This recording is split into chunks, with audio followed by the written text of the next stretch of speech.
Hello, this is Nathan from Digital Deficit. So, this week I want to share with you how it went my first full week without drinking any alcohol and doing physical activity every single day. I'm going to share what I learned, what helped me, and hopefully that can help you. So, to start out for the week, everything that I did, I ended up buying a weight for my gimbal so I could balance out my phone so that it would be easier to record. Then I ended up working out every single day or having physical activity every single day. So I started on June 24th with getting some baselines of just where I'm at. So I'm 6 feet tall. I'm 159.2 pounds. I ran a mile in 12 minutes and 46 seconds. It was exhausting. I walked probably half of it. This was on the treadmill, so I don't know exactly how skewed that was because I had used my Fitbit, but the treadmill doesn't actually show you your distance or your timing, so it was a little confusing. I'm not sure exactly how exact it is.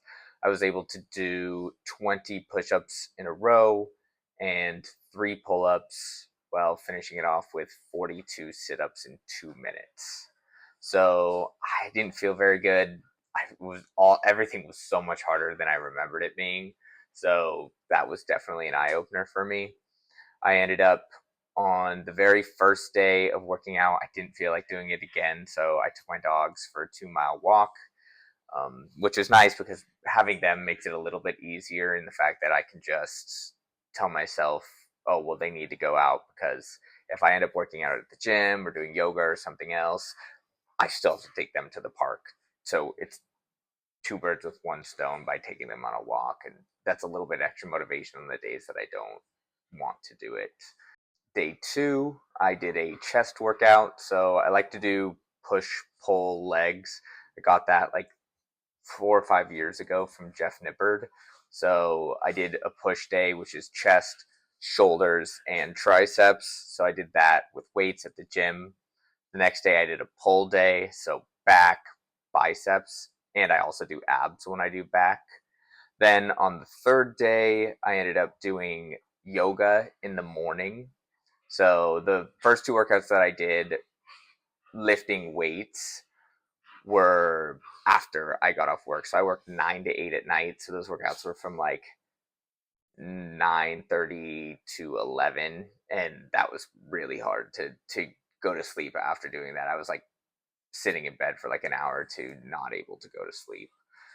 Then, so I did yoga in the morning before work on Saturday. I work at 9 on Saturdays as well. And that was super nice. I felt really good for the day. I felt my body felt great. My mental state felt great. So I definitely want to add in doing more workouts before I go to work. Then on Sunday, we walked 2 miles with the dogs to go to the grocery store. And then Monday, I did push day again. Tuesday, I did a pull day again. And then today, Wednesday, I walked them another 2 miles. One of the things I was really proud of myself was that I posted 6 days of shorts in a row.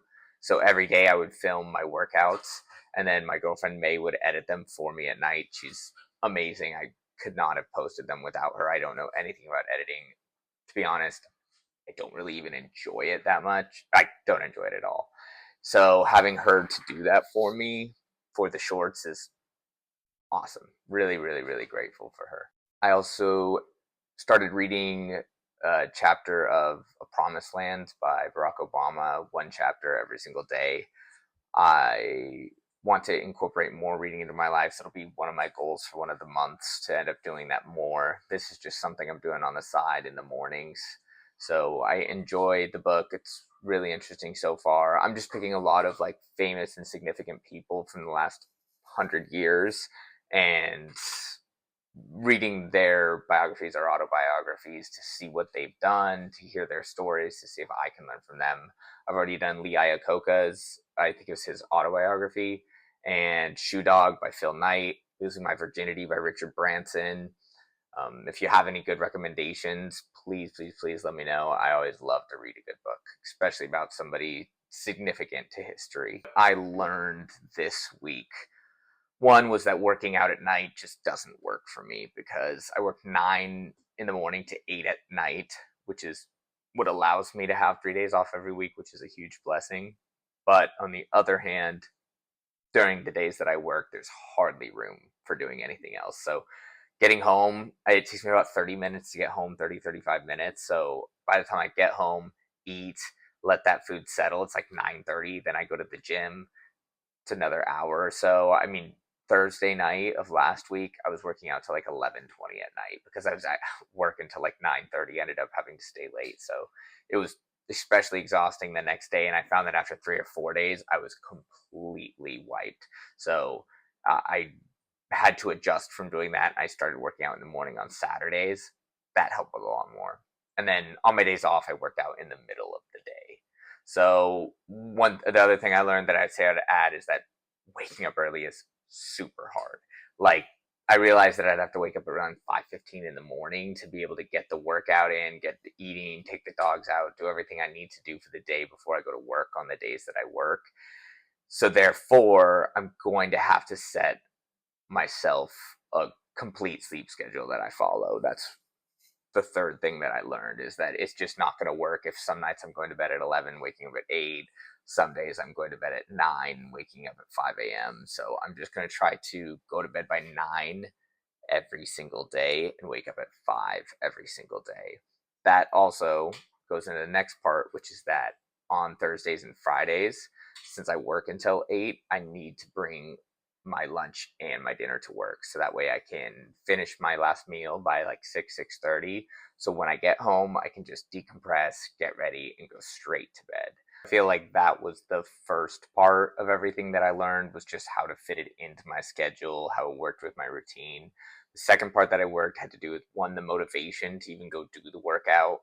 Is that publicly posting it seriously motivated me, because even though like nobody's watching it, it doesn't really matter. It's that I'm putting it out there, and how I want to put myself out there as somebody that does exactly what I say I'm going to do. So it puts a little extra pressure on me to keep working out every single day so that I can post it.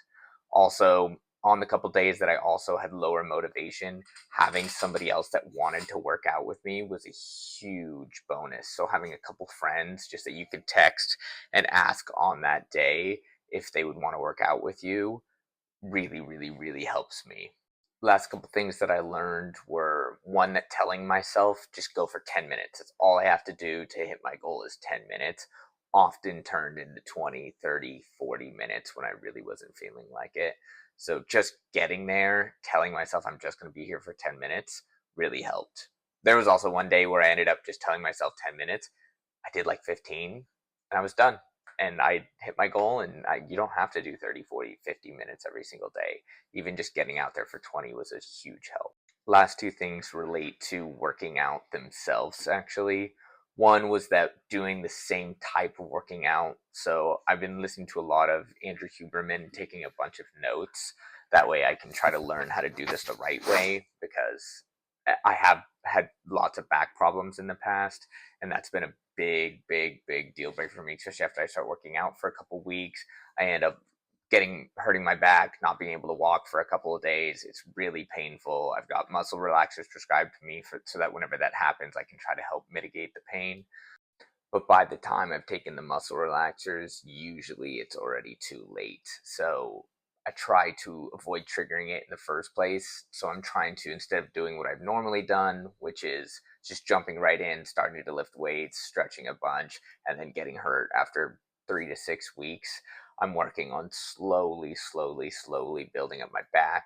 There were 5 key daily tools that you can use to help strengthen your back, your core, and the connecting muscles. So that was something that I learned that I'm going to start doing every day, that I'll post another video about, along with all of the 4 pages of notes that I took from the Huberman Lab episodes on back pain. So in the videos that I watched, they listed 3 types of training. They did strength training, mobility training, and cardiovascular training. My understanding is that strength training could be resistance with bands, or lifting heavy weights, or doing machines, chest press, rowing machines, anything like that. Then mobility training is more like yoga, dance, maybe even explosive, jumping onto a mat, jumping off a mat, doing specific types of stretches. Then cardiovascular training would be running, biking, swimming, those kind of things, playing a sport. And he said not to do any two of the same workouts 2 days in a row. So don't do strength training 2 days in a row. Don't do cardiovascular 2 days in a row. Don't do mobility 2 days in a row.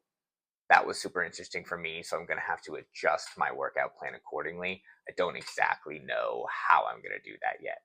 So throughout the week, there were all these things that would come up in my head about things that I want to do, and I was writing them down, and most of them align with my long-term goals anyways, or some of the behaviors that I want to add in the future months or eliminate in the future months. But several of the key ones that kept coming up over and over and over again were having a specific morning routine, having a specific nightly routine, putting away things instantly just to help with cleaning around the house, keeping stuff up. The more I'm recording, the more videos I'm doing, the more difficult it is to add in more and more stuff. So I'm only going to add in one thing at a time. The one that I'm going to add for this next week is waking up and going to bed at the exact same time.